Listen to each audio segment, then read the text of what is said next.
JEE main Feb attempt के बाद अब हमारा फोकस होना चाहिए अगले अटेम्प्ट्स में अपनी परसेंटाइल को बूस्ट करना। इसी पर्पस को सॉल्व करने के लिए एटीवी स्टार आप सभी के लिए लेकर आया है आरबीसी 3.0 बैच। आप सभी को मिलेंगे classroom lectures directly from Kota. For more details call us now. बैठिए प्लीज, बैठिए यार, मास्क लगा लो यार। हमारी तो मजबूरी है क्योंकि अब पढ़ाना है, तो उस समय फिर आवाज ही नहीं आ पाएगी, बहुत धीरे आवाज आएगी। तो आप तो प्लीज टेक केयर। मतलब आपको कुछ नहीं होगा, लेकिन हम आपको मतलब वही बात है, अभी young and full energetic. Okay यार देखो, बहुत बहुत मजा आएगा। आज अपन ऑर्गेनिक केमिस्ट्री दोबारा से स्टार्ट कर रहे हैं। तो अप्रोच में पहले आपको बता देता हूं कि अपन ऑर्गेनिक केमिस्ट्री में कैसे अप्रोच करने वाले हैं, irrespective of the level which you have studied, उसके बेसिस पे। और जैसे कि आपको एक कमिटमेंट किया गया था कि there will be one specific batch for advance as well, तो वो कल से स्टार्ट हो जाएगा, है ना। तो अब वो कैसे होगा, किस बेसिस पे होगा, कौन स्टूडेंट्स उसमें होंगे, तो पॉइंट ये नहीं है। पॉइंट ये है कि हमने एक सिस्टम बनाया है उसके हिसाब से कि आपके लिए बेस्ट क्या है, राइट। तो उसमें हमने एक particular cut off percentile type से रखा है अभी के लिए कि इस कट ऑफ के बाद स्टूडेंट अभी एडवांस की तैयारी करे, मेंस एंड एडवांस, तो बेटर है। ये हमारी थिंकिंग है। लेकिन कई स्टूडेंट्स हो सकता है उससे डिसएग्री करते हो कि नहीं, मेरी अभी 85 है तो भी मैं एडवांस कर सकता हूं। तो अगर किसी ऐसे स्टूडेंट को लगता भी है तो they can attend the classes in that batch as well, लेकिन 2 दिन में पता लग जाएगा आपको एक्चुअली, क्योंकि उसमें प्रॉपर एडवांस फोकस तो होगा ही होगा, और मेंस तो होगा ही, मेन तो होता ही है, लेकिन एडवांस पे काफी चीजें होंगी। तो जब तक आपको एक्चुअल में बहुत कंफर्ट लेवल नहीं लगता, यानी अभी हम एक कट ऑफ के बेसिस पे, मैं ऑनेस्टली सारी चीजें आपसे शेयर कर रहा हूं, तो उसके बेसिस कितना है वो, नहीं इतना कोई ज्यादा नहीं है, ठीक है, नहीं, लेकिन वो बात करने की जरूरत नहीं हो, तो आपको इन्फॉर्मेशन मिल जाएगा। पर मैं पॉइंट ये कहना चाह रहा हूं कि उसके बावजूद भी बाय द वे कोई स्टूडेंट उस बैच में नहीं हो, क्योंकि देखो यार, इसका पर्पस ये है कि जो स्टूडेंट अभी मान लीजिए अभी 88 परसेंटाइल, 87, 85, 65 ऐसी रेंज है अभी बाय द वे, तो उनका पर्पस है कि अभी जेईई मेन में ही अपने को बढ़िया करना है ना। सीधी सी बात है, लॉजिकल सी बात है। तो उसी बेसिस पे डिफाइन किया, और दोनों में टीचिंग मेथोडोलॉजी में काफी डिफरेंस होता है। जैसे अगर जेईई मेन की बात करें तो उसका केमिस्ट्री में काफी डिफरेंस होता है, और अगर एडवांस की बात करें तो एडवांस में मल्टीपल कंसेप्ट क्वेश्चन बहुत आते हैं। जैसे अगर मैं ऑर्गेनिक केमिस्ट्री का आपको एक बार थोड़ा डिफरेंस दिखा देता हूं कि जेईई मेन और एडवांस में डिफरेंस किस तरह का आने वाला है, किस तरह का होता है। जैसे कि अगर रिएक्शंस की बात करें तो रिएक्शंस में जो क्वेश्चन आएगा वो मान लो कुछ ऐसा है हमारे सामने, we have something like this. अब मान लो जैसे ये दे दिया, और इसमें हम लोग करा रहे हैं ओजोनोलाइसिस। क्या करा रहे बोलो? ओजोनोलाइसिस। अब अगर बोला नहीं गया है तो 2 तरह का ओजोनोलाइसिस होता है, एक होता है रिडक्टिव, एक क्या होता है? अब यहां पे अगर कुछ दिया नहीं है तो आप बताओ वैसे क्या मानना चाहिए, रिडक्टिव या ऑक्सीडेटिव? रिडक्टिव मानना चाहिए। तो यहां पे हमने इसको तोड़ दिया। इसको तोड़ने के बाद रिडक्टिव ओजोनोलाइसिस जब किया तो एक तो हमें मिला एसीटोन और एक हमें मिल गया एसिटल्डिहाइड। अब क्वेश्चन जब अभी जेईई मेन की बात कर रहे हैं तो ये इतना एलिमेंट्री अभी मेन में भी नहीं आता है कि बिल्कुल डायरेक्टली आप ये कर दो, इतना नीट में आ जाता है, ठीक है ना। नीट में तो कुछ भी आ जाता है यहां पे, लेकिन अगर मेन की बात करें तो जेईई मेन में पहले, बहुत पहले कभी AIEEE में आ जाते थे बिल्कुल डायरेक्ट क्वेश्चन, या ये दे दिया और पूछ लिया पहले एल्कीन कौन सा था, ठीक है। अब इसके बाद ये दिया, अब ये देने के बाद फिर यहां पे दे देंगे OH-। अगर यहां पे OH- देंगे तो जैसा कि आप देख सकते हो यहां पे अल्फा H अवेलेबल है या नहीं है? अगर यहां पे अल्फा H अवेलेबल है और सामने बेस है तो क्या होगा? एल्डोल। बोलो सभी क्या होगा? Very good. तो यहां पे एल्डोल कंडेंसेशन हो जाएगा। तो अब पूछ लेगा आपसे कि कितने प्रोडक्ट बनेंगे, how many aldol products are formed. Question, अब क्वेश्चन पे मत जाओ, पर मैं बताना चाह रहा हूं कि ये इतना तक तो, यानी 2 या 3 कंसेप्ट वो मिक्स कर देते हैं जेईई मेन में अगर हम बात करें। लेकिन अगर जेईई एडवांस की अगर हम बात करते हैं तो उसमें बहुत सारे कंसेप्ट मिक्स होते हैं, बहुत सारे कंसेप्ट मिक्स होते हैं। जैसे कि फॉर एग्जांपल 2 तरह के क्वेश्चन आते हैं, अगर मैं आपको एक बार के लिए बता देता हूं कि जैसे कि यहां पे बेंजीन है और यहां पे मान लीजिए हमारे सामने दे दिया CH3, ठीक है ना, या एक बार फॉर एग्जांपल सिंपली बेंजीन दे दिया, या इससे पहले बता देता हूं, मान लो अपने सामने दिया कुछ ऐसा, ठीक है। अब यहां पे बहुत सारे कंसेप्ट यूज होंगे। सबसे पहले कुछ ऐसा होगा जिससे ये बनेगा, फिर कुछ ऐसा होगा जिससे बेंजीन बनेगा, फिर कुछ ऐसा होगा जिससे क्यूमीन बनेगा, फिर कुछ ऐसा होगा जिससे फिनॉल बनेगा, और फिर कुछ ऐसा होगा जिससे सैलिसिलिक एसिड बनेगा।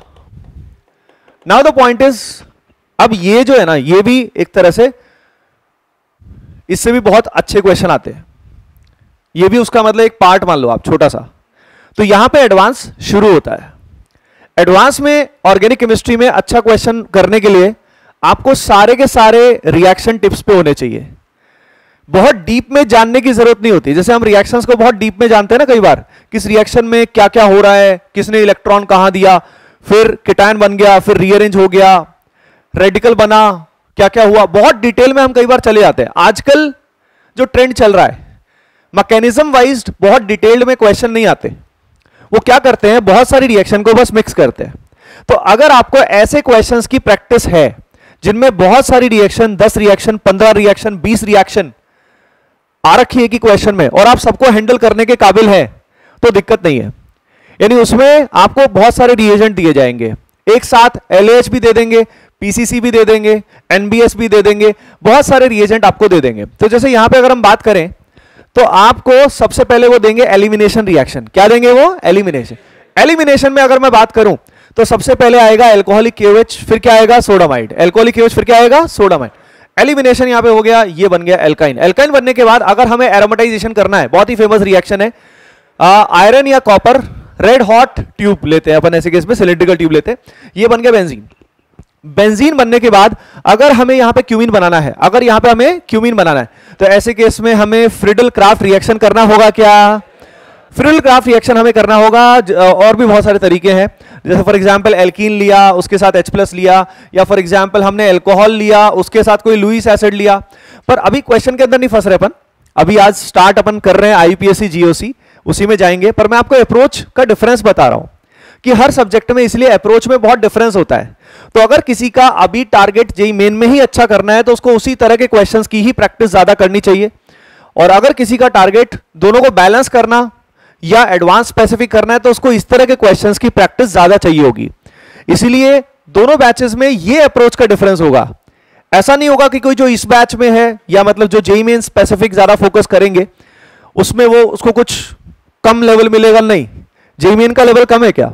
जेईई मेन का ऑलरेडी लेवल बहुत अच्छा चल रहा है, लेकिन अप्रोच में डिफरेंस है।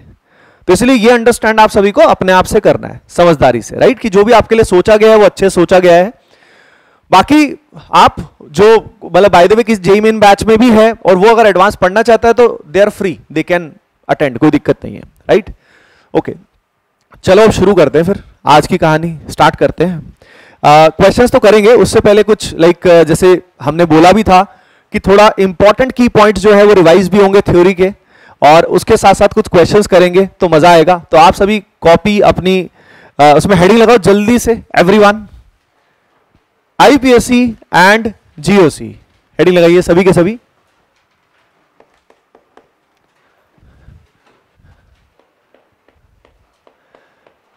IUPAC and GOC।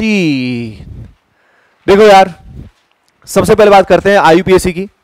अगर हम बात करते हैं IUPAC की, तो IUPAC में आप सभी को पता है, चाहे जेईई मेन हो चाहे एडवांस हो, उसमें डायरेक्ट क्वेश्चन बहुत ही कम आते हैं, रेयरली आते हैं, मतलब लेकिन आते हैं तो डायरेक्ट आ जाते हैं। कई बार 2-3 साल में एक बार आ ही जाते हैं, ट्रेंड है नॉर्मली 2-3 साल में एक बार डायरेक्ट क्वेश्चन भी आ जाता है। तो हु नोज कि इस बार आ जाए या नेक्स्ट स्लॉट में आ जाए, कभी कुछ नहीं कह सकते, राइट? उसके अलावा GOC जो है, इससे भी डायरेक्ट क्वेश्चन, इससे तो आता ही है, नॉर्मली एक क्वेश्चन आता ही है, लेकिन ट्रेंड पे नहीं जा सकते। अगली बहुत इंपॉर्टेंट बात यह है कि ट्रेंड पे हम नहीं जा सकते जेईई मेन में, तो खासकर क्योंकि जेईई मेन में आप सभी जानते हो इतने सारे तो स्लॉट हैं, इतने सारे पेपर्स हैं, किसमें क्या आ जाएगा वो कहना थोड़ा मुश्किल ही होता है। तो एग्जैक्ट ये डिफाइन कर पाना कि पहले तो फिक्स होता था कि GOC में ये 2-4 कंसेप्ट है, इसमें से ही पूछेगा, है ना? अब चेंज होते जाते हैं, तो इसीलिए अपने को की पॉइंट्स पे फोकस तो करना ही पड़ेगा, लेकिन बाकी वैरायटी ऑफ क्वेश्चंस होंगे ही होंगे CPP DPP में।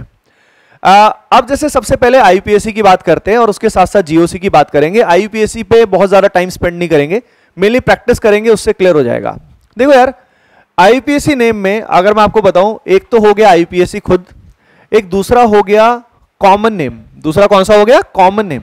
अगर अपन बात करें कॉमन नेम, तो ये बहुत परेशान करते हैं कॉमन नेम्स। तो अपन आज स्टार्ट करेंगे कॉमन नेम से, ठीक है। कॉमन नेम से स्टूडेंट बड़े दुखी रहते हैं, और पता लगे क्वेश्चन आता है, यानी क्वेश्चन हम कर सकते हैं, लेकिन अगर नाम पता हो तो बहुत बार हमें नाम पता ही नहीं होता है। क्वेश्चन आ गया, neopentyl alcohol reacts with concentrated H2SO4 to give this. अब पता लगे अपने को नियोपेंटाइल का मतलब कुछ आइडिया नहीं है कि क्या कर रहा है, क्या हो रहा है, क्या नहीं हो रहा है, तो ये पता होना चाहिए। तो सबसे पहले अपन कॉमन नेम्स को जल्दी जल्दी रिवाइज करते हैं, जो जो इंपॉर्टेंट है। वैसे कॉमन नेम्स की बहुत ज्यादा लंबी लिस्ट है, लेकिन अपने लिए वही इंपॉर्टेंट है एक तरह से जो आज तक पूछे गए हैं। उससे अलावा कॉमन नेम्स नहीं आते हैं। बाकी अगर आएंगे तो उसका तरीका मैं आपको बता भी देता हूं, सोर्स भी बता देता हूं आपको। अभी मैं भी आपको कुछ रिवाइज कराऊंगा जो बहुत इंपॉर्टेंट है, जो अपन बार बार यूज करने वाले हैं ऑर्गेनिक केमिस्ट्री के लेक्चर्स में। बाकी एक चीज मैं आपको बता देता हूं कि इसमें बहुत अच्छा सोर्स जो है कॉमन नेम्स के लिए, वो एनसीईआरटी में अगर आपने देखा हो जो चैप्टर्स हैं, उन चैप्टर्स की स्टार्टिंग में ही कुछ नाम आते हैं। देखा है क्या आपने? तो स्टार्टिंग में ही कुछ नाम आते हैं, और वो जो नाम आते हैं उसमें भी पता लग जाता है कि हाँ, मतलब ये, उसमें भी सारे नहीं आ सकते पर उसमें कोई भी आ सकता है, मतलब नॉर्मली सारे नहीं आते। तो वो एक इंपॉर्टेंट रेफरेंस है कॉमन नेम्स के लिए, रिवीजन के लिए। सबसे पहले कॉमन नेम से कंफर्टेबल होना जरूरी है। तो अब अपन कॉमन नेम्स की बात करते हैं। कॉमन नेम्स में सबसे पहले let us start with ISO. Heading लगाओ जल्दी से। हेडिंग क्या है इसके बाद? आईसो। आईसो को समझते हैं, आईसो क्या है। आईसो को समझते हैं कि आईसो क्या है, ठीक है। इसको यहीं पर रख लेते हैं, कोई दिक्कत नहीं। एक्चुअली इसका पर्पस अलग है, इसका पर्पस मेनली रिकॉर्डिंग का है, ठीक है ना। और लाइक बात तो वैसे भी ऐसे भी सही हो रही है, तो उसमें थोड़ा अनकंफर्टेबल सा हो जाता है, तो अब सही है। सो गाइज, सबसे पहले अब हम बात करते हैं आईसो के बारे में कि आईसो किस बारे में बोलते हैं। तो आईसो बहुत जगह यूज होता है। तो जैसे आईसो अगर हम ग्रुप की बात करें तो वो होता कुछ ऐसा है, CH3CH ये जो पर्टिकुलर ग्रुप है इसको बोलते हैं आईसो। यानी यहां पे ध्यान देने वाली बात यह है कि CH ग्रुप पे 2 मिथाइल है, CH ग्रुप पे 2 मिथाइल है, इसको आईसो बोलते हैं। यानी अगर हम बात करें तो यहां पे कुछ ऐसा होगा, this type of group is ISO. अब ये कहीं से कनेक्टेड होगा, ये कहीं से कनेक्टेड होगा। अब सीधा एग्जांपल से अगर हम बात करें तो दैट वुड बी बेटर। तो 2 जगह इसका यूज होगा आईसो का, एक तो IUPAC नेमिंग में इसका यूज होगा, और एक इसका यूज जो होगा वो IUPAC की बजाय कॉमन नेम्स में यूज होता है। जैसे मान लो, अब सीधा अपन लिखते जाएंगे और आप भी साथ साथ नोट करते जाना। जैसे फॉर एग्जांपल पहला नाम मैंने लिखा आइसोप्रोपाइल अल्कोहल, आइसोप्रोपाइल अल्कोहल। अब हमारे सामने आ गया आइसोप्रोपाइल, तो पहली चीज आइसोप्रोपाइल में आपके दिमाग में आना चाहिए प्रोपाइल। प्रोपाइल यानी नंबर ऑफ कार्बन कितने हो गए बोलो, अरे भाई बोलो, 3 कार्बन है और आइसो ग्रुप है, 3 कार्बन है और आइसो ग्रुप। अब आइसो ग्रुप की बात करें तो आइसो ये है, यानी आइसो का सबसे छोटा ग्रुप जो होता है वो यही होता है, इससे स्मॉलेस्ट ग्रुप आइसो में है ही नहीं। तो ये आइसो मतलब ये, ठीक है। अब हमारे पास 3 कार्बन आ गए, अब 3 कार्बन मान लो ये आ गए। अब अल्कोहल है यानी OH है। अब OH मैं कहां पे लगाऊंगा, तो OH मैं ऑब्वियस है यहां पे लगाऊंगा। यहां पे क्यों लगाऊंगा, क्योंकि जब मैंने यहां पे लगाया है तभी हमें ये ग्रुप मिला है, और ये ग्रुप कौन सा ग्रुप है बोलो, आइसो। इस तरीके से अब यहां पे आइसो प्रोपाइल अल्कोहल। नेक्स्ट अगर हम बात करते हैं तो वो हमारे सामने है आइसोब्यूटाइल अमाइन, आइसोब्यूटाइल अमाइन, ये सब नाम आ जाते हैं। अगर हम बात करते हैं आइसोब्यूटाइल अमाइन के बारे में, तो पहली चीज तो ये क्लियर होगी, इसमें NH2 होगा। अब इसके अलावा ये बताओ, इसका नाम देख के क्या बता सकते हो, ये प्राइमरी है, सेकेंडरी है, टर्शरी है, क्वाटरनरी है, क्या है? हाँ भाई, इसका नाम देख के बता सकते हो, प्राइमरी अमाइन, सेकेंडरी, टर्शरी, क्या है? अरे बोलो सभी, यस। क्योंकि अगर सेकेंडरी होता तो यहां पे नाइट्रोजन पे मिथाइल इथाइल होता, तो यहां पे N मिथाइल वगैरह आता। अगर ये टर्शरी होता तो यहां पे कुछ N 2 बार आता। क्वाटरनरी का तो नाम वैसे भी नहीं आता। तो अमाइन इसमें दिख रहा है कि हमारे पास कौन सा अमाइन है यहाँ पे, प्राइमरी। अब प्राइमरी अमाइन तो ठीक है। अब आइसोब्यूटाइल हो गया। अब ब्यूटाइल में हमारे पास कार्बन 4 है, कितने कार्बन है, 4। अब 4 में आइसो ग्रुप होना चाहिए, ठीक है। तो आदत की बात भी होती है, तो आइसो ग्रुप मैंने सबसे पहले लगाया, bond line is the best way. जैसे ये आइसो ग्रुप है, क्योंकि यहाँ पे कार्बन पे 2 मिथाइल आ गए, ये आइसो हो गया, तो यहाँ पे 3 कार्बन आ चुके हैं, चौथा कार्बन मैंने यहाँ लगाया।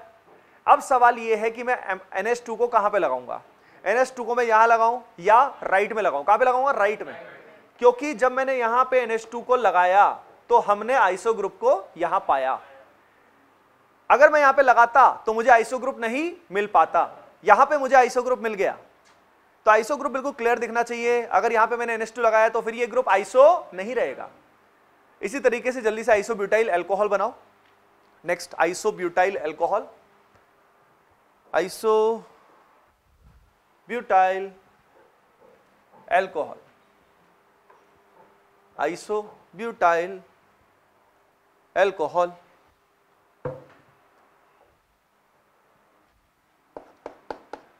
हाँ जी, नेक्स्ट आते हैं जल्दी से। नेक्स्ट आ रहा है हमारे सामने, आ चुका है हमारे सामने टर्शरी। हाँ भाई बोलो सभी, नेक्स्ट का नाम क्या है? टर्शरी। टर्शरी को शॉर्ट में TRT ऐसे लिख देते हैं, और इसको स्मॉल टी से भी रिप्रेजेंट किया जाता है, स्मॉल टी से भी रिप्रेजेंट किया जाता है। आइसो को भी कई बार स्मॉल आई से रिप्रेजेंट किया जाता है ना। तो कई बार क्वेश्चन में ऐसे लिखा होता है, कैसे लिखा होता है? ये IPROH, बड़े स्टाइल मार देते हैं वो, स्टाइल में लिख देंगे, और स्टाइल में लिखते ही स्टूडेंट टेंशन में कि ये क्या हो गया, IPR, ये किसको प्यार हो गया किससे? I का मतलब यहाँ पे क्या है? आइसो। PR का मतलब यहाँ पे क्या है? प्रोपाइल। और यहाँ पे क्या है?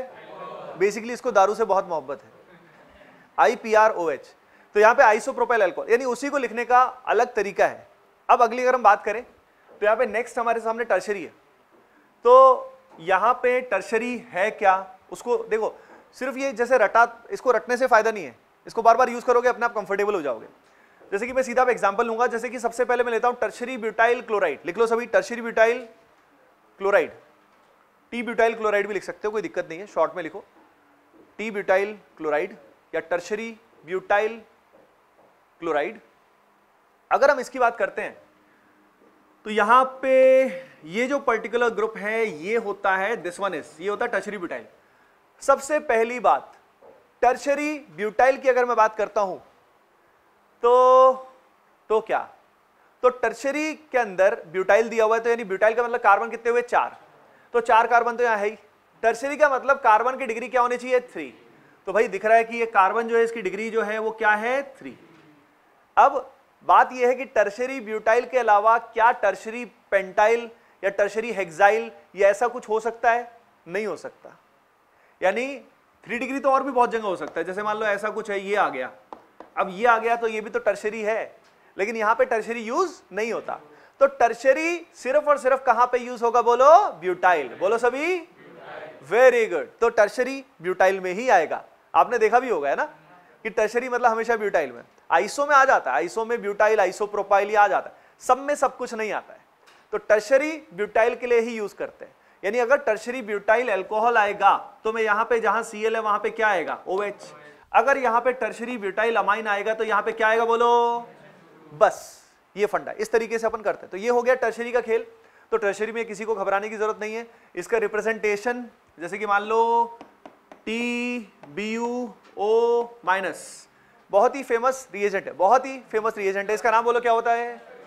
अरे बोलो सभी, वेरी गुड। यहां पे टर्शरी ब्यूटॉक्साइड की अगर हम बात करें तो यहां पे टर्शरी ब्यूटाइल और यहां पे ऑक्साइड, O पे क्या आएगा? माइनस। तो ये अपने को क्लियर होना चाहिए कि जैसे ही आया हमको पता है कि भाई ये कौन है, नहीं तो हम इन्हीं को बनाने में अगर कंफ्यूज होते रहेंगे तो क्वेश्चन कैसे करेंगे, हमारा फोकस कैसे आएगा। यानी IUPAC कॉमन नेम्स की अंडरस्टैंडिंग होना बेहद जरूरी है। ऑर्गेनिक में कंफर्टेबल होने के लिए, कुछ कंफर्टेबल होंगे कुछ नहीं होंगे, जो नहीं होंगे वो भी जल्दी से हो जाओ, राइट। ये हो गया टर्शरी वाला खेल। टर्शरी के बाद नेक्स्ट मैं आप सभी को बताना चाहता हूं सेक के बारे में। हाँ भाई, सेक कौन सा भाई, कौन है ये? सेकेंडरी, बोलो सभी। हाँ, अब हम बात करते हैं सेकेंडरी का क्या खेल है। तो यार देखो, सेकेंडरी नॉर्मली स्टूडेंट्स को कम समझ में आता है, तो इसलिए थोड़ा ध्यान से समझना। जैसे कि मैं सीधा एग्जांपल से बताऊंगा। यहाँ पे हमारे पास कुछ ऐसा है और ये अगर हमारे पास है तो इसका जो नाम है वो आएगा सेकेंडरी ब्यूटाइल अल्कोहल। लिख लो सभी, इसका नाम है सेकेंडरी ब्यूटाइल अल्कोहल। अब यहीं पे अल्कोहल की बजाय यानी OH की बजाय अमाइन आएगा, NH2 आ सकता है, या उसी में सेकेंडरी ब्यूटाइल क्लोराइड में Cl आ जाएगा, मतलब ग्रुप चेंज हो जाएगा, तो कोई दिक्कत नहीं है। तो ये है सेक ब्यूटाइल अल्कोहल। अब सेकेंडरी ग्रुप है कौन सा? सेकेंडरी जो आया वो तो ऑब्वियस सी बात है, ये जो कार्बन है इसका जो डिग्री होगा, इसका डिग्री जो होगा वो क्या होगा? 2 डिग्री, क्योंकि ये 2 कार्बन से डायरेक्टली जुड़ा हुआ है, एक कार्बन यहां, एक कार्बन यहां। लेकिन अगर हम सेकेंडरी को पहचाने तो सेकेंडरी में पता क्या होता है? आइसो जो होता है ना, उससे एक कार्बन ज्यादा, मतलब आइसो जो छोटा ग्रुप है उसमें CH ग्रुप पे 2 मिथाइल होते हैं। यहां पे एक तो मिथाइल है और दूसरा कौन है, इथाइल। एक मिथाइल और दूसरा कौन सा है, इथाइल। इस बेसिस पे यू कैन अंडरस्टैंड क्लियरली कि फर्क क्या है आइसो में और सेकेंडरी में। और टर्शरी में क्या हो रहा है, एक ही कार्बन पे कितने मिथाइल आ रहे हैं, 3। बोलो सभी कितने आ रहे हैं, यहां 3, यहां 2 आ रहे हैं, पर एक मिथाइल और एक क्या है, इथाइल। यानी सिर्फ 2 डिग्री होने की वजह से ऐसा नहीं है, ये पर्टिकुलर ग्रुप ही सेकेंडरी है। अब अगर मान लो मैं इसको लिखना चाहता हूं तो मैं इसको सेकेंडरी पेंटाइल अल्कोहल नहीं लिख सकता। यहां पे इसको सेकेंडरी पेंटाइल क्यों नहीं लिख सकता, क्योंकि इस कार्बन पे दोनों के दोनों क्या है, अरे बोलो क्या है, अगर दोनों इथाइल होंगे तो ये सेकेंडरी ग्रुप नहीं है। तो सेकेंडरी जो यूज हुआ वो किसके लिए यूज हुआ, ब्यूटाइल के लिए। यानी आपने देखा सेकेंडरी भी और टर्शरी भी ओनली एंड ओनली ब्यूटाइल में ही काम आते हैं। ये शायद आप में से बहुत स्टूडेंट्स ने कभी ऑब्जर्व नहीं किया होगा, ध्यान नहीं दिया होगा कि हाँ बस ठीक है। लेकिन अब आपको और भी क्लैरिटी आएगी इससे कि डरने की बात ही नहीं है। सेकेंडरी होता ही यही है, टर्शरी होता ही यही है। आइसो में फिर भी थोड़ा वेरिएशन है, आइसो में फिर भी थोड़ा सा वेरिएशन आ रहा है, यहां पे तो कोई वेरिएशन ही नहीं है। तो you must be very comfortable with this. चलो भैया आगे चलते हैं जिंदगी में। आइसो आ गया, टर्शरी आ गया, सेकेंडरी आ गया, बोलो अगला कौन सा आएगा, नियो। अगला कौन सा आएगा, नियो। नियो का मतलब क्या होता है, क्या किसी को पता है नियो क्या होता है? नियो का मतलब होता है नया, वैसे तो नियो का मतलब वैसे नया होता है, ठीक है। लेकिन अब नया तो बहुत एक वेग टर्म है, नया तो क्या नया, तो नियो अपने आप में कुछ सिग्निफाई नहीं करता। आइसो अपने आप में सिग्निफाई करता है कि सिमिलर, पर सिमिलर क्या वो नहीं बता रहा वो। आइसो का मतलब सिमिलर होता है। यहाँ पे टर्शरी सेकेंडरी थोड़ा अपने बारे में बता रहे हैं, पर पूरा डिटेलिंग तो नहीं है, तो नाम हल्का फुल्का ही चीजें बता रहा है, पूरी डिटेल नहीं बता रहा। नियो अपने बारे में बता ही नहीं रहा। तो नियो में सीधा एग्जाम्पल लेते हैं, लिख लेना। सबसे पहला लिख रहे हैं नियो पेंटाइल अल्कोहल, लिख लेना neo pentyl alcohol, neo pentyl alcohol, ठीक है। Neo pentyl amine, neo pentyl chloride. अब इसको देख के अपने आप ऑब्जर्व करो और इसको कंपेयर करोगे। इसको कंपेयर आप किससे करोगे, टर्शरी से। वेरी गुड, किससे करोगे, टर्शरी से, है ना।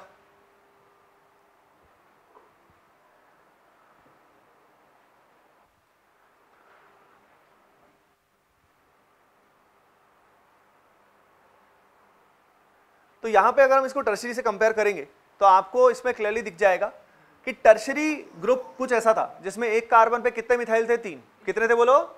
अब वो उसके बाद यहां पे एक कार्बन एक्स्ट्रा आ गया, दिस इज 1 CH2 मोर। यहां पे भी अगर आप देखो तो वही हो रहा है, ये ग्रुप सेम है। यानी टर्शरी में और नियो में, जैसे टर्शरी में ब्यूटाइल था वहां कार्बन 4 थे, नियो में कितने कार्बन है, 5। कितने होते नियो में, हाँ ये बोलना क्लास में साथ साथ बहुत जरूरी है, इससे आपके दिमाग में बस जाएगा लगातार साथ साथ, है ना। तो नियो के साथ कितने होंगे बोलो, 5। वेरी गुड, तो यहाँ पे 5 होंगे, तो नियो दिमाग में रहेगा 5। टर्शरी सेकेंडरी में कितने होते हैं, 4। आइसो में कितने होते हैं, आइसो ग्रुप में 3 होते हैं, लेकिन हाँ आइसो के और भी वेरिएशन हो सकते हैं, ये बात है। तो यहाँ पे नियो हो गया बस। तो नियो तो कंफ्यूजन होता है स्टूडेंट्स को बहुत ज्यादा कि कब कौन सा क्या, होपिंग दैट इसके बाद होना नहीं चाहिए। साफ साफ बता दिया मैंने कि किसमें क्या क्या होता है। तो ये सबसे कॉमनली ये यूज होते हैं। अच्छा, उसके अलावा कुछ और टर्म होते हैं, जैसे कि एक टर्म होता है जेम, इसको जेमिनल का शॉर्ट फॉर्म क्या होता है, जेम, है ना। ये जेम्स नहीं है, जेम्स अपने को बड़ी पसंद होती है, मतलब सबको तो पता नहीं लेकिन मुझे तो काफी पसंद थी। वो किसकी आती, कैडबरी की आती है ना, वो जो कलर्ड सी आती है, मस्त होती। तो यहाँ पे जेम और दूसरा जो होता है वो कौन सा होता है, विस। अब विस जो आता है वो किससे आता है, विसिनल, विसिनल किससे आता है, विसिनल, है ना। तो यहाँ पे अगर हम बात करते हैं तो इट्स वेरी सिंपल, ये टाइप है, ये एक टाइप है। जैसे कि यहाँ पे अगर मैंने एक ही कार्बन पे 2 ग्रुप सेम लगा दिए, जैसे यहाँ पे दोनों मैंने OH लगा दिए, तो ये जो हो गया ये क्या हो गया, कौन सा ग्रुप क्या बोलते हैं, जेम, या इसको बोलते हैं gem. It is a type of geminal diol. तो जेम आ जाए तो समझ जाओ कि भाई जेम मतलब एक ही कार्बन पे दोनों के दोनों ग्रुप्स हैं। और अगर ये हो गया जेम, और अगर विसिनल की बात करें तो ये आएगा अगल बगल में एडजेसेंट पोजीशंस पे आएंगे सेम ग्रुप्स, या तो OH OH या Cl Cl, या आएगा NH2 NH2, ये होता है विसिनल। तो मतलब पॉइंट कुछ ऐसा बोलना चाह रहा हूं मैं कि यहां पे नंबर ऑफ कार्बन कितने होंगे, क्या होंगे, उसके बारे में हमें खबर नहीं मिलती। हमें सिंपली ये पता लगता है कि यहां पे ये किस प्रकार का कंपाउंड है। यानी एक ही कार्बन पे दो हैं कि नहीं है। अब यहां पे कार्बन कितने होंगे हम ये नहीं कह सकते, तो वहां से जो पिछला केस था उसमें हम लोग एक्चुअली बता सकते हैं कि कंपाउंड क्या है। जेम में, विस में हम बता नहीं सकते कि एग्जैक्टली वो क्या है। चलो यार नेक्स्ट बात करते हैं। नेक्स्ट हमारे सामने आएगा, कौन सा आएगा, एलाइल। एलाइल, ठीक है। एलाइल की अगर हम बात करें तो सीधा एग्जांपल लिख लो, यहाँ पे OH है, यहाँ पे Cl है, यहाँ पे मान लीजिए Br, यहाँ पे मान लीजिए NH2, कुछ भी आ सकता है। अब इसका नाम लिख लेना पहले का एलाइल एल्कोहल, नाम लिख लो एलाइल एल्कोहल, एलाइल एल्कोहल। लिखते जाओ और खुद ऑब्जर्व करते जाओ, मैं तो बता ही दूंगा आपको कि फंडा क्या है, खुद ऑब्जर्व करते जाओ ये हो क्या रहा है, कौन सा विनाइल है, कौन सा एलाइल है।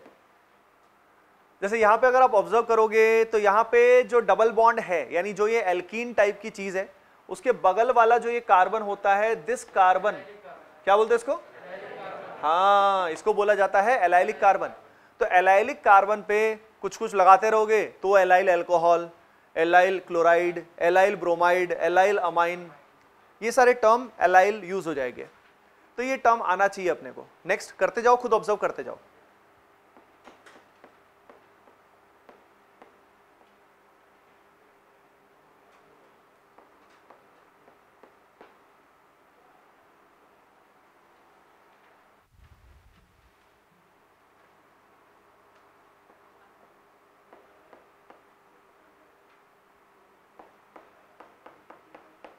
नेक्स्ट वाले की अगर हम बात करते हैं विनाइल, तो विनाइल में डबल बॉन्डेड कार्बन से डायरेक्टली OH या डायरेक्टली Cl या डायरेक्टली NH2 या इस तरह के ग्रुप्स कुछ भी जुड़े होंगे, तो ये जो होगा विनाइल होगा, और ये वाला कार्बन क्या होगा, vinylic.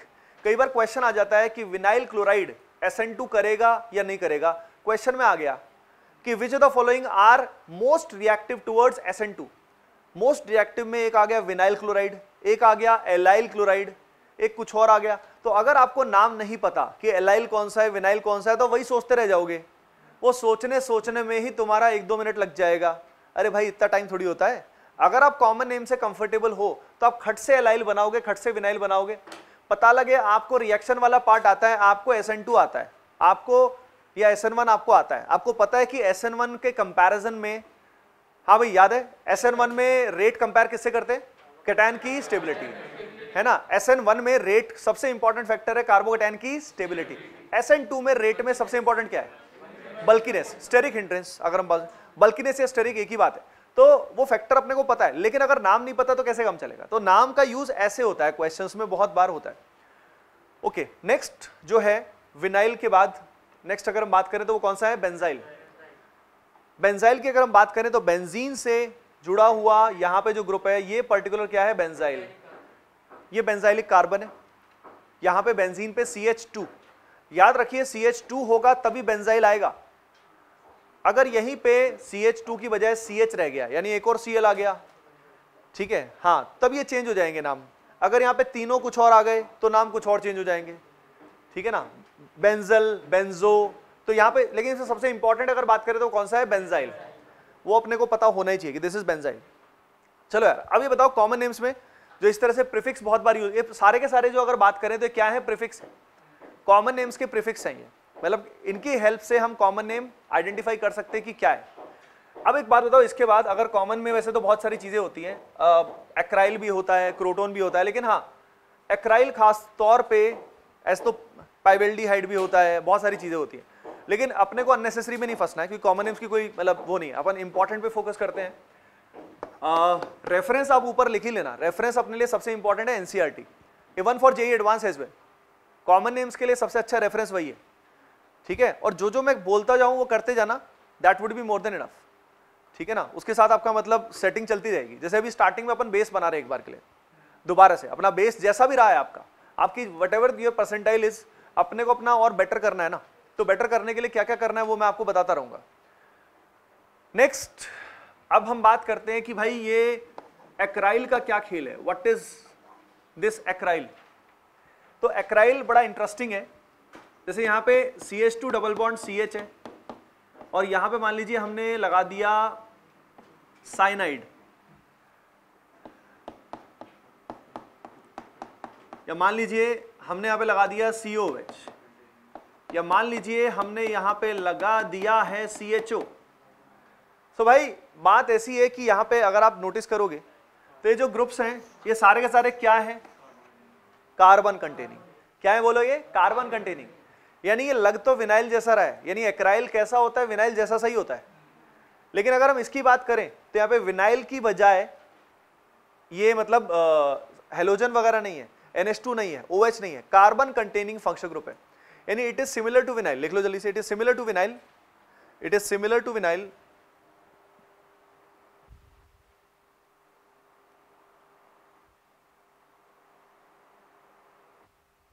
it is similar to vinyl,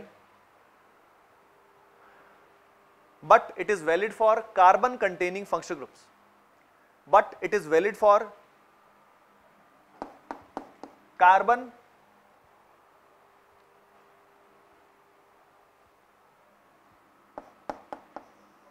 containing functional groups। ठीक है भाई। तो यहां पे जैसे अगर हम इसकी बात करें तो यहां पे जो इसका नाम यूज होता है वो होता है एक्राइलोनाइट्राइल, इसका नाम। हाँ भाई सभी के सभी बोलो इसका नाम बोलो। क्या बात है, बहुत बढ़िया। ये जो एक्राइलोनाइट्राइल है, क्या आपने इसको कहीं पहले देखा है? पॉलीमर्स में। पॉलीमर्स में क्या बनता है? पैन। क्या बनता है? पैन। Poly acrylonitrile. क्या पैन का कोई और नाम भी होता है? क्या नाम होता है बोलो? ओरलोन। ओरलोन बोलते हैं इसको, ठीक है ना, ORLON, बड़ा शानदार नाम है। ओके, नेक्स्ट अगर हम बात करते हैं तो यहां पे अगर ये दिया हुआ है तो इसका क्या नाम है? एक्रेलिक एसिड, इसको बोलते हैं एक्रेलिक एसिड। ये क्या है? एक्रेल्डिहाइड। मतलब बात ये है कि एक्राइल की वजह इनफैक्ट एक्राइलो टर्म यूज होता है यहां पे, पर एक्राइलो का O तब गायब हो जाता है जब बाद में हमारे पास AIEOU आता है, तो वो एक अलग बात है, पर ठीक है उतना डीप में जाने की जरूरत नहीं है। पर यहाँ पे एक्राइलोनाइट्राइल, यहाँ पे नाइट्राइल का N है इसलिए एक्राइलो आया। अगर यहाँ पे एक्रिलिक एसिड है तो लास्ट में क्या आ रहा है? I, तो I से पहले एक्राइलो का O गायब हो जाएगा तो इसका नाम आएगा एक्रिलिक एसिड। तो इसीलिए ये फर्क है, पर ठीक है इतना डीप में कोई नहीं पूछने वाला आपसे, तो आपको पता ना चाहिए कि हाँ ये कहाँ से आया। नेक्स्ट बात करते हैं जल्दी से। नेक्स्ट हमारे पास है फॉर्म, बहुत ही कॉमन है। फॉर्म जो हम यूज करते हैं मेनली वो स्टार्ट जो हुआ वो इससे हुआ है। हाँ भाई इसका नाम क्या हुआ? Formic acid. बोलो सब इसका नाम क्या है? Formic acid. तो फॉर्मिक एसिड जो है ना, इसी के कोरस्पॉन्डिंग अगर हम बात करें तो यहाँ पे हमारे पास ये आ जाएगा एल्डिहाइड, तो इसका नाम हो जाएगा फॉर्मेल्डिहाइड। तो फॉर्म वर्ड यहाँ से यूज करते हैं, ठीक है ना। फॉर्म के बाद नेक्स्ट जो आता है आप सभी को बताना चाहिए, वो जो आता है वो क्या आता है? एसिड। क्या आता है? एसिड। तो एसिड नहीं है ये, एसिड है। तो यहाँ पे अगर हम बात करें तो एसिड वर्ड कहाँ से कहाँ यूज कर सकते हैं? आओ देखो, जैसे कि यहाँ पे CH3CO ग्रुप है और यहाँ पे OH है। अब ये हमारा हो गया एसिटिक एसिड, इसका नाम लिख लेना। क्या हो गया? हाँ, अब एसिटिक एसिड सभी को पता ही होता है, वैसे तो पता ही होता है। अच्छा ये बताओ एसिटिक एसिड किस में होता है?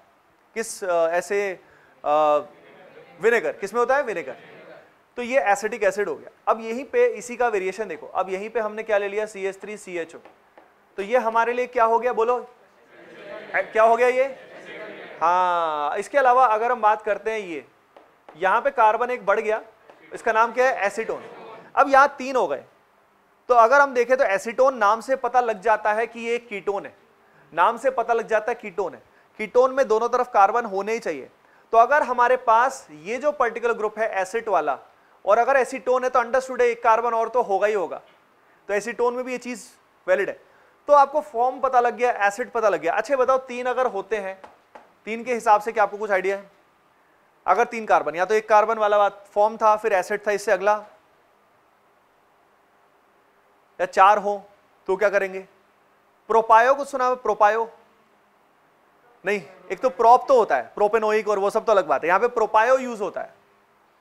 कोई बात नहीं पता तो दैट्स ओके, क्योंकि पता क्या है कि वो बहुत सिमिलर होता है प्रोपेनोइक टाइप से। कई जगह आपने देखा होगा एक नाम यूज होता है प्रोपायोनिक एसिड, जैसे कि यहाँ पे ये एसिड है और ये जो एसिड है इसका नाम दे दिया गया है प्रोपायोनिक एसिड। अब प्रोपायोनिक दे दिया तो स्टूडेंट कई बार सोचता है स्पेलिंग मिस्टेक है। किसी ने सोचा ऐसा कभी? नहीं सोचा, अभी सोचा। पर जब पहली बार मैंने पढ़ा था तो मैंने एक बार सोचा था शायद गलती होगी कि प्रोपेनोइक ही होगा, पर यहाँ पे कॉमन नेम्स में प्रीफिक्स जो 3 कार्बन के हिसाब से आता है वो आता है प्रोपायन। तो प्रोपायन प्लस एक प्रोपायनिक हो गया ये, और एल्डिहाइड में भी ये चल जाएगा, प्रोपायन एल्डिहाइड, ठीक है ना, प्रोपायन एल्डिहाइड आ जाएगा, और भी सब जगह इसका यूज आ जाएगा। तो ये टर्म है तो घबरा, इसको याद रखना भी मुश्किल नहीं है, क्योंकि अपने दिख रहा है प्रोप समहाउ 3 कार्बन से लिंक वैसे भी होता है, तो इसमें दिक्कत भी नहीं है। सिमिलरली अब अगर हम 4 की बात करें तो 4 में यूज होता है ब्यूटेर, 4 में यूज ये होता है BUTYR, ठीक है। अगर हम इसकी बात करते हैं तो हमारे लिए वैसे देखा जाए तो ब्यूटेनोइक एसिड है, इसका नाम क्या है बोलो, ब्यूटेनोइक एसिड। लेकिन अगर हम इसकी बात करें, ये प्रीफिक्स हमारे सामने आएगा, तो हम सबसे पहले लगाएंगे BUTYR और इसके बाद आ जाएगा IC, एक आ जाएगा और एसिड आ जाएगा, तो इसका नाम हो जाएगा ब्यूटेरिक एसिड या butyric acid, whatever you want to say. क्या चीज? हाँ एनसीईआरटी में है ना, बिल्कुल बिल्कुल एनसीईआरटी में है, ये प्रोपायनिक वगैरह भी है, चीजें हैं तभी तो बात कर रहे हैं अपन, लेकिन इग्नोर की जाती हैं ऑफन, और इसी के बेसिस पे क्वेश्चन आ सकते हैं, जेईई मेन में भी यूज आ सकता है, एडवांस में भी। इसलिए ऑर्गेनिक का जो ये पहला लेक्चर है इस पे मेनली अपन अभी इसी पे फोकस ज्यादा कर रहे हैं, कॉमन नेम्स पे, ताकि एक बार ये तो बढ़िया हो जाए, ये तो मतलब पता लग जाए, और फिर बाद में आपको खुद को तो एनसीईआरटी देखना ही है। यानी आपका टास्क मैं पहले ही बता देता हूं कि आप डीपीपी करना शुरू कर सकते हो, कोई दिक्कत नहीं है, ठीक है। इनफैक्ट सीपीपी भी आप करना शुरू कर सकते हो, कुछ तो वैसे क्लास में ही करेंगे अपन, है ना, लेकिन बात यह है कि सीपीपी में मल्टीपल क्वेश्चन है तो क्लास में क्या पता उतने ना हो पाए, तो आप करना शुरू कर सकते हो, कोई दिक्कत नहीं। क्योंकि start with the CPP first, थोड़ा थोड़ा करना शुरू कर दो। लेकिन बात यह है कि आपका जो मेजर टास्क है वो एक ये है अभी के लिए, जो मैं पहले ही बता देता हूं, क्योंकि आज तो यही कॉमन नेम्स वाली चीज ही हो पाएगी जैसा मैं देख पा रहा हूं। तो आप एनसीईआरटी के जो कॉमन नेम्स हैं प्लस प्रीवियस ईयर के जितने भी कॉमन नेम्स हैं उनका लिस्ट अपनी कॉपी में बना लीजिए, ठीक है ना। अब उसमें बहुत सारे हैं, प्रीवियस ईयर का अगर देखोगे तो प्रीवियस ईयर में चैप्टर वाइज अगर आपके पास है तो उसमें आपको इतने सारे नहीं मिलेंगे, आपको आईसो बहुत बार मिलेगा, ये सब ऑलरेडी बता चुके ऑलरेडी। लेकिन कुछ ऐसे नाम जो आपको अनकंफर्टेबल कर रहे हैं आप उनको ही लिखो, समझ रहे हो क्या, नहीं तो ऐसे तो फिर गधे की तरह अपन बहुत सारे लिखते रहेंगे, ऐसा मत करो। जिनसे आप अनकंफर्टेबल फील कर रहे हो, जो आपको याद ही नहीं है, वो लिख लो बस। और बाकी एनसीईआरटी के वो जो पेजेस हैं उसमें बहुत सारे कॉमन नेम्स हैं, बहुत सारे, तो उसमें आइडियली तो सारे याद होने चाहिए, आइडियली तो। लेकिन एक बार इसका स्मार्ट तरीका यही है कि प्रीवियस ईयर क्वेश्चन में जो जो थे वो कर लो, यानी depending on your level of preparation I will recommend first of all previous year के तो सारे करने ही हैं, उनका तो आपके पास होना ही चाहिए पूरा कि भाई ये नाम दिए हुए, नॉट जस्ट दिस टाइप। जैसे मान लो आपके सामने क्यूमीन आ गया, अब मान लो आपको क्यूमीन नहीं पता था तो क्यूमीन आपको पता होना चाहिए। मान लीजिए आपके सामने एनिसोल आ गया, आपको एनिसोल नहीं पता, आपके सामने टोलुडीन आ गया, आपको टोलुडीन नहीं पता, आपके सामने क्रेसोल आ गया, आपको नहीं पता, आपके सामने जाइलिन आ गया, नहीं पता, मेसिटाइलिन आ गया, नहीं पता, मेसिटिलिन आया था इस बार, मतलब एक स्लॉट में ऑब्वियसली। तो पॉइंट इज दैट की चीजें आती है और आएंगी तो वहीं से आने के चांसेस सबसे अधिक है, उससे ज्यादा तो हम क्या करेंगे। तो I think you are clear now कि आपको करना क्या है। तो आपके लिए टास्क है कि जो प्रीवियस ईयर वाले हैं उनमें से जो जो आप जहां फंस रहे हो इनके अलावा उनको भी लिख लो, साथ साथ सीपीपी करना शुरू कर दो, that would be best thing. अभी के लिए आपका यही चीज है। अपन कॉमन नेम्स और जितने अपन आज कर सकते हो तो कर लेंगे, लेकिन फिर बाद में आपको खुद से करना पड़ेगा, है ना। इससे आपका बेसिक थोड़ा क्लियर हो जाएगा कि हाँ यार ये चीजें थी, काफी कुछ हो भी रहा होगा। प्रोपायनिक, ब्यूटायरिक, एक्राइल, अब हम इससे आगे कुछ नाम जो इस तरह के नाम है ना इंपॉर्टेंट नेम्स, अब इन पे जाने वाले हैं। जनरल तो अपन ने काफी कुछ आपको बता ही दिए कि जनरल नाम ऐसे ऐसे होते हैं। अब हम बात कर लेते हैं कि मान लो जैसे कि क्यूमीन टाइप के नाम, एरोमेटिक कुछ नाम जो है ना वो अपन देख लेते हैं। चुनो लिख लो, हाँ इसको सब चीजों को लिखो ना आप, है ना, आप फोटो ले लेते ना, नहीं आपने लिखा नहीं, आप हाँ लिखो लिखो लिखो, लिखा करो, लिखने की आदत डालो, ठीक है ना। मतलब मैं क्लियरली आपको ये बात बताना चाहूंगा कि अगर हम लिखते नहीं, कई बार बहुत बार स्टूडेंट्स के आते हैं हमारे पास, ऑनलाइन में तो खासकर आते ही इस तरह की, सर आप लोग नोट्स नहीं देते। और एक्चुअली मतलब कोटा में तो खासकर कभी भी ये ट्रेंड नहीं रहा है कि नोट्स हम ही लोग दे दें, तो फिर तुम ऐसे बैठोगे, पूरे सेशन में अगर आप ऐसे बैठे हो, ना ही आप इंटरेक्ट कर रहे हो, ना ही लिख रहे हो, तो आपको सीखोगे कैसे? समझ रहे हो? तो बहुत जगह मतलब जो लोग तभी जो कोटा की मेथोडोलॉजी है वो बहुत डिफरेंट है बाकी सब जगह से। इसीलिए जो स्टूडेंट सिंसियरली यहाँ पे फॉलो करता है ना मेथोडोलॉजी को, वो बहुत अच्छी सक्सेस अचीव करता है। जिसको पढ़ना ही नहीं है, जिसको काम करना ही नहीं, उसको तो कोई कहीं पे भी बैठा दो, चाहे ऑनलाइन चाहे ऑफलाइन, चाहे कोटा या कहीं पे भी, वो कुछ नहीं कर पाएगा। उसकी इच्छा ही नहीं है तो कोई कैसे करा सकता है? लेकिन जिसकी इच्छा है, जिसको करना है, वो स्टूडेंट अगर यहाँ पे सारी मेथोडोलॉजी को ढंग से फॉलो करता है, गारंटीड है उसका रिजल्ट इंप्रूव अच्छा खासा हो जाएगा। It's very simple. तो इसलिए जो जो चीजें बताई जा रही हैं उसको ढंग से करो, फॉलो करो प्रॉपरली। क्लास में लिखना, घर पे जो बताया जाए वो करना, इन सब से हैबिट बनती है और वो हैबिट चेंजेस एवरीथिंग। आप पूरे खुद ही बदल जाते हो। अगर आपकी बहुत अच्छी चल रही थी दैट्स फाइन, उससे और बेटर हो जाओगे। लेकिन अगर खराब थी तो वो बहुत अच्छी हो जाएगी, लेकिन वो अच्छा फील करने में आपको 7 से 10 दिन तो लगेंगे। 7 से 10 दिन अगर आप लगातार जो जो आपको यहाँ कराया जा रहा है, सारी क्लासेस की, सारा मटेरियल किया, सब कुछ किया, हो सकता है अगर आपका पहले कोई चैप्टर खराब था तो उसमें आपसे उतने क्वेश्चन नहीं हो, वो सब चीजें होंगी, पर जो जो आप कर सकते हो आपने वो किया। जो कर सकते हो उस पर ध्यान दिया, जो नहीं कर सकते छोड़ो भाई उस बात को। जो कर सकते हो उस पर ध्यान दिया और आगे बढ़ते चले गए। आज से ही बता रहा हूं आपको, हफ्ते से 10 दिन में everybody will feel much more confident. Very simple, ठीक है। हाँ जी, अब अपन एरोमेटिक नेम्स देखते हैं, कुछ एरोमेटिक कॉमन नेम्स। जल्दी लिखो एरोमेटिक कॉमन नेम्स।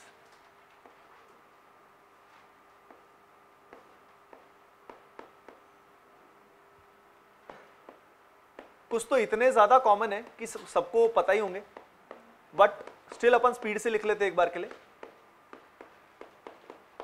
बेंजीन है, बेंजीन से अगर डायरेक्टली जुड़ा है, OH जुड़ा है, NH2 जुड़ा है, CHO, COH, इस तरीके से लिखते जाओ और इनके नाम नीचे अपन लाइन से लिखते जाएंगे।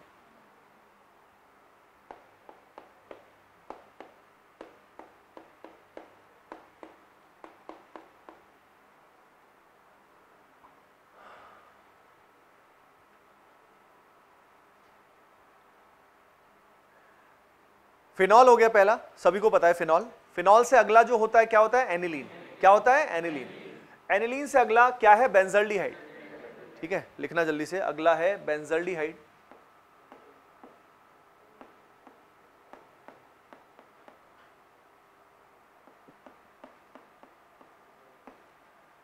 बेंजल्डिहाइड से अगले वाला जो है वो क्या है? Benzoic acid.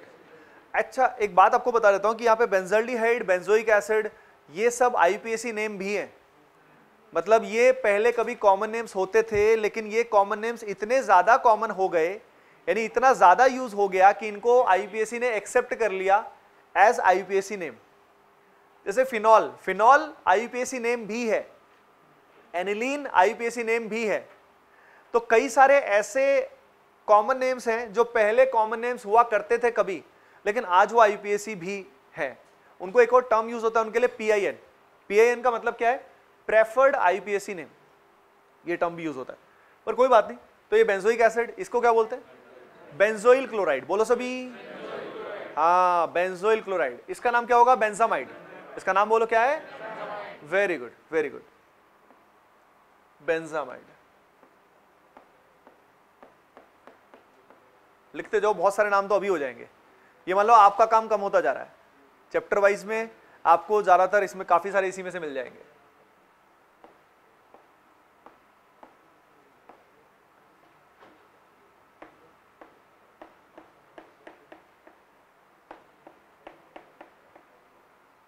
हाँ भाई, अगले वाला इसका नाम जानते हो क्या?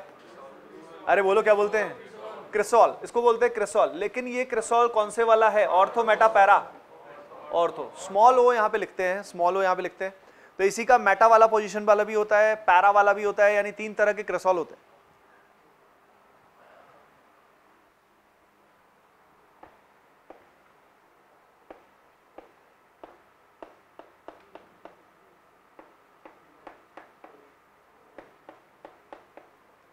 हाँ भाई, सभी के सभी जल्दी बताओ, अगले वाले का क्या बोलते हैं? एनिसोल। एनिसोल काफी इंपॉर्टेंट है। एनिसोल का क्वेश्चन बन सकता है कैसा बन सकता है, देखो इसका भी बन सकता है। मान लो क्वेश्चन आ जाए orthocresol reacts with CHCl3 plus KOH to produce this.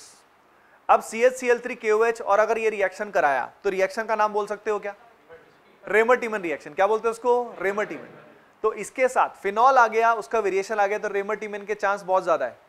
कई बार क्वेश्चन आएगा आपको इसका मॉलिक्यूलर फॉर्मूला दे देगा, ठीक है, मॉलिक्यूलर फॉर्मूला दे देगा और उसके बाद बोलेगा नाइट्रेशन कराया और नाइट्रेशन करके एक ही प्रोडक्ट आया।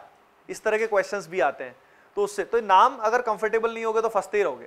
क्वेश्चन आ गया विच of the following ether is most reactive towards hydrolysis, which of the ether is most reactive towards hydrolysis. अब मान लो उसमें ऑप्शन आ गए एनिसोल, उसके अलावा phenyl ethyl ether, diphenyl ether, इस तरह के नाम आ गए। अब आप इसी में फंस रहे हो, पता लगे नाम में ही फंस रहे हो, तो वो नहीं फंसना है। ऑर्गेनिक का पहला जो फंसने वाली चीज होती है वो ये होती है।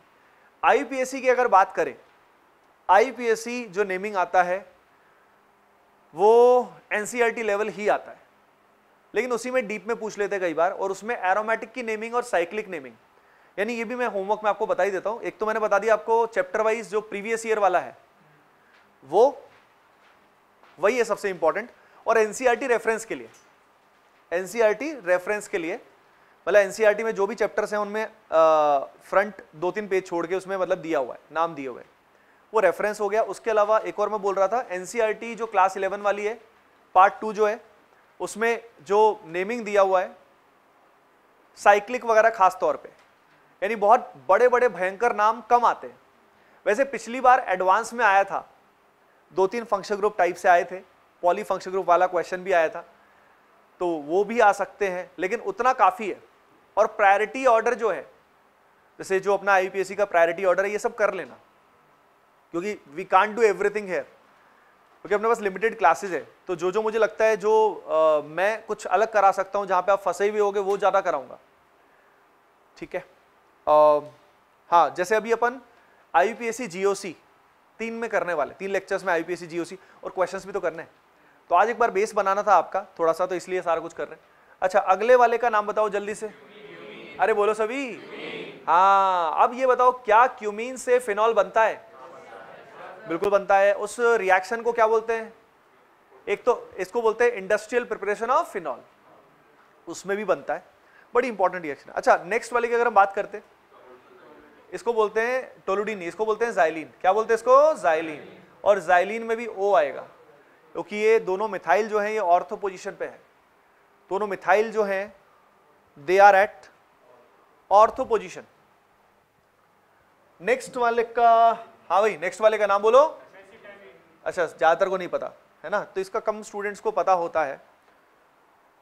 तो भाई इसका अगर मैं आप सभी को बताऊं तो इसका नाम है मेसिटिलीन, इसका नाम है ये वाला MESI, मेसिटिलीन इसका नाम है, मेसिटिलीन इसका नाम है। ओके, नेक्स्ट हम बात करते हैं अगले वाला।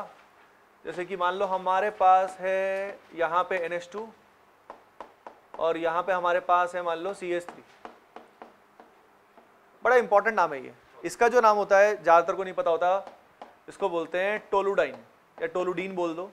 और टोलुडीन में यहाँ पे O भी लगता है, क्योंकि ये ऑर्थो पोजीशन पे है एक दूसरे के रिस्पेक्ट में, यानी यहाँ पे it is a combination of aniline and toluene, aniline और टोलुइन का कॉम्बो है ये, इसलिए इसमें टोलू आया है, टोलू वहीं से टोलुइन से आया है, तो टोलुइन और एनिलीन दोनों है, तो वहां से इसका नाम आया है टोलुडाइन। अगर हम अगले का बात करते देखते किस किस को पता होगा ये, लेट अस सी। अगले वाला आप सभी के सामने आ चुका है। अब बताओ इसमें व्हाट डू यू थिंक, इसका नाम क्या है? कौन बताएगा? एसिड, हाँ एसिड एनिलाइड, इसको बोलते हैं कुछ ऐसा, एसिड एनिलाइड, एसिड एनिलाइड। इसका नाम बड़ा इंटरेस्टिंग है, पता है, इसके नाम में ना मतलब बहुत कुछ छुपा है। कई बार हैरानी वाली बात ये देखो, एक तो इसमें एसिड का समझ में आता है, आइड का भी समझ में आता है। आइड जो आया वो कहां से आया? अमाइड से आया। एसिड कहां से आया? एसिटाइल से। तो एक तरह से ये जो है ये एसिडामाइड टाइप का है, क्योंकि इसमें 2 कार्बन आ गए, एसिड ग्रुप आ गया, और बीच में अनिल जो है वो कहां से घुस गया? एनिलीन से। एनिलीन से कहां पे, यहां पे आ गया अनिल, मतलब एनिलाइड बोल दो जो भी। तो ये आया है, ये एनिलीन से आया है, ये एसिड एनिलाइड है। ओके, अच्छा एरोमेटिक में अगर हम बात करते हैं, मान लीजिए हमारे पास आ जाता है यहां पे OH, और इसके अलावा हमारे पास आ जाता है यहां पे CHO। बहुत इंपॉर्टेंट है ये पर्टिकुलर प्रोडक्ट जो बनता है, ये हाँ इसको क्या बोलते हैं, सैलिसिल्डिहाइड। सैलिसिल्डिहाइड कौन सी रिएक्शन में बनता है, बहुत ही फेमस रिएक्शन है, नाम बोलो। हाँ, इसको बोलते हैं रेमर-टिमन रिएक्शन के, रेमर-टिमन रिएक्शन में बनता है, और इसका नाम है सैलिसिल्डिहाइड।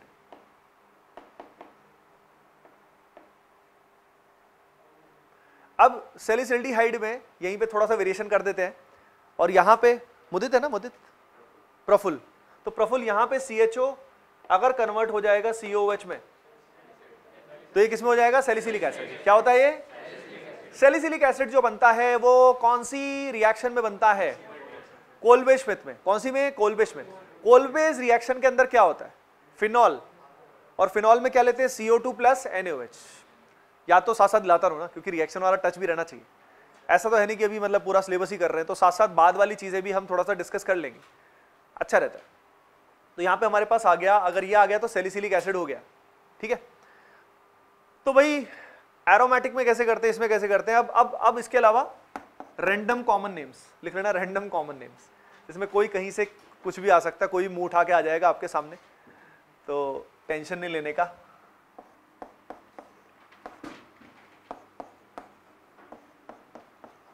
सबसे पहले इसको लिख लो, PHCOCH3 को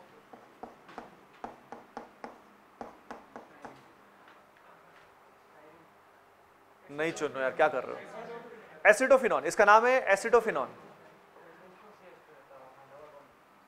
चलो स्टाइरिन अच्छा हुआ याद दिला दिया, स्टाइरिन काफी इंपॉर्टेंट है। स्टाइरिन ये होता है, ठीक है। और कभी कभी पता है ऐसे दे देंगे वो C6H5 CH double bond CH2। अब कई लोग, कई भटकती आत्मा ऐसी है जिनको C6H5 बेंजीन लगता ही नहीं है, वो डायरेक्टली इसको देखेंगे और सोचेंगे ये तो बस C6H5 है। अरे भाई बेंजीन है, सभी को उसका मॉलिक्यूलर फॉर्मूला पता होता है कि C6H6 होता है। अगर उसमें से एक हाइड्रोजन कम कर दिया है तो यहां पे भी बेंजीन ही है, फिनाइल के फॉर्म में। तो ये C6H5 ध्यान रखिए, ये कॉमन मिस्टेक स्टूडेंट करते हैं, सालों साल से देखता आ रहा हूं। एक तो C6H5 को मतलब इज्जत ही नहीं देते बेसिकली, और यहीं पे अगर बेंजीन बना दिया तो अरे वाह क्या बात है। तो इस चीज का ध्यान रखना बहुत जरूरी है, क्योंकि क्वेश्चन जब आता है ना, मान लो ये आता है which of the following is most reactive towards Markovnikov addition. अभी बताओ मार्कोनिकॉव एडिशन की अगर मैं बात करता हूं तो उसमें आप सभी को याद होना चाहिए कि rate is directly proportional to stability of, very good. तो ऐसे केस में अगर हमारे सामने ऐसा दे दिया, उसके अलावा भी कुछ कुछ दे दिए, तो अगर आपको बेंजीन नहीं दिख रहा तो आपको इसका कैटायन भी स्टेबल नहीं दिखेगा। आपको यहां पे प्लस आएगा कि ठीक है चलो क्या दिक्कत है, ये तो क्या ही करेगा, तो पता नहीं कौन है। तो इसको पहचानो, ये है कौन, ये है छोटा डॉन, ये बेंजीन है, तो इसको प्लीज रिकॉग्नाइज कीजिए ऑलवेज। तो यहाँ पे ये स्टाइरिन है, और स्टाइरिन बहुत जगह यूज आता है, पॉलीमर्स में यूज आता है। एक और बड़ी इंपॉर्टेंट बात है, स्टाइरिन जो है ये केनिजारो में भी बड़ा यूज आता है। कैसे, केनिजारो डायरेक्ट नहीं करेगा, सबसे पहले इसका कराया जाएगा ओजोनोलाइसिस। क्या कराया जाएगा, ओजोनोलाइसिस। अगर इसका कराया जाएगा तो यहां पे बनेगा बेंजल्डिहाइड। क्या बनेगा, प्लस क्या बनेगा, फॉर्मेल्डिहाइड। अगर बेंजल्डिहाइड है, फॉर्मेल्डिहाइड है, तो क्या इसमें अल्फा एच अवेलेबल है। अगर इसमें अल्फा एच अवेलेबल नहीं है और सामने हमने बेस दे दिया तो क्या होगा, केनिजारो। तो इसीलिए ऐसे चीजें मिक्स हो जाती हैं, इस तरीके से मिक्स हो जाता है कंसेप्ट, ऐसे मिक्स करके क्वेश्चन आ जाते हैं। तो यहाँ पे नाम पता लग गया। अच्छा इसका नाम अपना बीच में मिस हो गया, इसका नाम बताओ क्या बोलते हैं। हाँ, इसका नाम है बेंजोफिनॉन, इसका नाम है बेंजोफिनॉन, बेंजोफिनॉन। ओके, हाँ भाई बातें नहीं भाई, बॉयज नो डिस्कशन। ओके, और कोई कॉमन इंपॉर्टेंट नेम बताओ भाई जल्दी से। सिनेमेल्डिहाइड, सिनेमेल्डिहाइड भी इंपॉर्टेंट है। हाँ जी, अच्छा हुआ याद दिलाया आपने। बेंजीन पे CH डबल बॉन्ड CH, और यहां पे आ जाए अगर CHO। हाँ भाई ध्यान देना सभी के सभी। ये जो पर्टिकुलर कंपाउंड की अगर हम बात कर रहे हैं तो ये होता है सिनेमल्डिहाइड।